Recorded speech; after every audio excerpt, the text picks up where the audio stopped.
جتنی دیر تک ایک دکھی اور پریشان حال آدمی اور وہ بھی صنف نازک یعنی ایک عورت کو تسلی دیتے رہو گے اتنا زیادہ ثواب ملے گا۔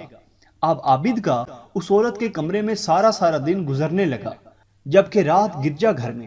اس عابد نے شیطان ہی کے مشورے پر عورت کو پردے اور نقاب کی مسلسل پابندی میں مناسب حد تک نرمی کی بھی اجازت دے دی، اور پھر نقاب سرکتے سرکتے مکمل سرک گیا۔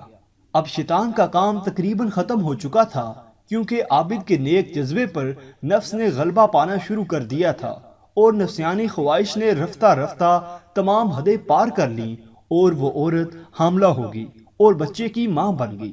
اب شیطان ایک بار پھر آ گیا اور کہنے لگا، یہ تم نے کیا کر دیا؟ اب اگر عورت کے بھائی آگے تو تمہاری خیر نہیں۔ پھر شیطان ہی کے مشورے پر اس نے نوزائیدہ بچے کو قتل کر کے گرجا کے قریب ہی ایک گڑھے میں دفن کر دیا۔ مگر پھر شیطان باز نہ آیا اور عابد سے کہنے لگا، تم نے تو اس عورت کے بچے کو مار ڈالا ہے، اگر کبھی اس نے اس بارے میں اپنے بھائیوں کو بتا دیا تو وہ تجھے ضرور قتل کر دیں گے۔ اب تمہاری جان صرف اسی صورت میں بچ سکتی ہے کہ تم اس عورت کو بھی مار کر دفن کر دو، اور اس کے بھائیوں سے کہہ دینا کہ وہ خدا کی مرضی اور حکم سے فوت ہوگی۔ کسی کو کیا پتا چلے گا اور کون انہیں اس بارے میں بتائے گا، کیونکہ اس کی کسی کو خبر نہیں۔ شیطان کی بات سن کر عابد گھر گیا کہ واقعی عورت کبھی بھی اس کا راز فاش کر سکتی ہے، کیوں نہ بانس ہی کو ختم کر دیا جائے، تاکہ نہ رہے گا بانس اور نہ بجے گی بانسری۔ اور پھر عابد نے اس عورت کو بھی قتل کر کے اس بچے کے گڑھے میں اسی کے ساتھ دفن کر دیا، اوپر پتھر رکھ دیے اور معمولات زندگی میں مصروف ہو گیا۔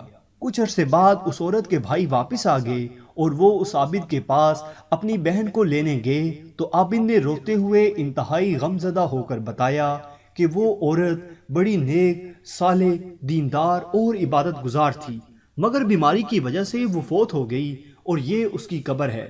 بھائیوں نے قبر دیکھی، کچھ دیر ٹھہرے اور عابد سے رخصت ہو کر اپنے گھر چلے گئے۔ رات کو جب سوئے تو شیطان ہر ایک کے خواب میں آیا اور ان سے ان کی بہن کے بارے میں پوچھا تو انہوں نے جیسا عابد سے سنا تھا وہ بتا دیا، مگر شیطان نے کہا یہ سب جھوٹ ہے۔ اس عابد نے تمہاری بہن سے بدکاری کی اور اس سے تمہاری بہن کا بیٹا پیدا ہوا۔ بدنامی کے ڈر سے اس نے اس بیٹے اور تمہاری بہن کو قتل کر کے گرجا کے دروازے کے دائیں جانب قریب ہی گڑھا کھود کر دونوں کو دفن کر دیا۔ تمہیں اگر یقین نہ آئے تو جا کر دیکھ لو۔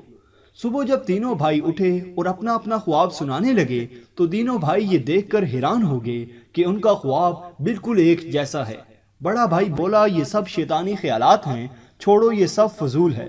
مگر چھوٹا بھائی بولا، نہیں، میں تو ضرور تحقیق کروں گا۔ اور پھر تینوں نے جب خواب میں بتائی گئی جگہ کھودی تو وہاں دونوں ماں بیٹے کی لاش سر تن سے جدا موجود تھی۔ اور پھر عابد کو بھی اپنے گناہ کا اقرار کرنا پڑا اور اس جرم پر لوگوں نے اسے سولی پر لٹکانے کا فیصلہ کر لیا۔ جب اس عابد کو سولی پر لٹکایا جانے لگا تو شیطان ایک بار پھر اس کے پاس آیا اور اس سے پوچھنے لگا کہ کیا تم مجھے جانتے ہو؟ تو عابد نے نفی میں جواب دیا۔ شیطان بولا، میں وہی ہوں جس نے تجھے یہاں تک پہنچایا، اور آج تو خود بھی ذلیل و رسوا ہو گیا ہے اور تمام دوسرے عابدوں اور راہبوں کو ذلیل کر دیا ہے۔ کوئی بھی اب ان پر اعتبار نہیں کرے گا، مگر میرے پاس ایک نسخہ ہے۔ اگر تو میری بات مان لے تو میں ان آنکھوں میں دھول جھونک کر تجھے بھی بچا سکتا ہوں۔ عابد نے پوچھا، ضرور ضرور، میں تیری بات مانوں گا، بس مجھے بچا لو، میں کیا کام کروں؟ شیطان بولا، بس ابھی ابھی اسی حالت میں تم مجھے ایک سجدہ کر دو، میں ابھی اور فوراً تمہیں بچا لوں گا۔ اور پھر عابد نے شیطان کو سجدہ کر کے مذہب سے خارج ہو گیا اور کافر ہو گیا۔ شیطان یہ دیکھتے ہی بھاگ نکلا اور کہنے لگا، مجھے خدا تعالیٰ سے ڈر لگتا ہے۔ اس واقعے کے بارے میں قرآن کریم میں ایک آیت نازل ہوئی، فرمانے باری تعالیٰ ہے، جس کا ترجمہ یہ ہے کہ شیطان جب انسان سے کفر کروا لیتا ہے تو کہتا ہے کہ میں تجھ سے بیزار اور الگ ہوں، کیونکہ میں رب العالمین سے ڈرتا ہوں۔ پھر ان دونوں کا انجام ہمیشہ کی آگ ہے اور یہی ظالموں کا بدلہ ہے۔ تو دوستوں، یہ تھی ہماری آج کی ویڈیو۔ امید ہے آپ کو ویڈیو پسند آئی ہوگی۔ پسند آنے کی صورت میں لائک ضرور کریں اور ہمارے چینل کو سبسکرائب کرتے ہوئے ساتھ موجود گھنٹی کا بٹن بھی دبا دیں۔ شکریہ۔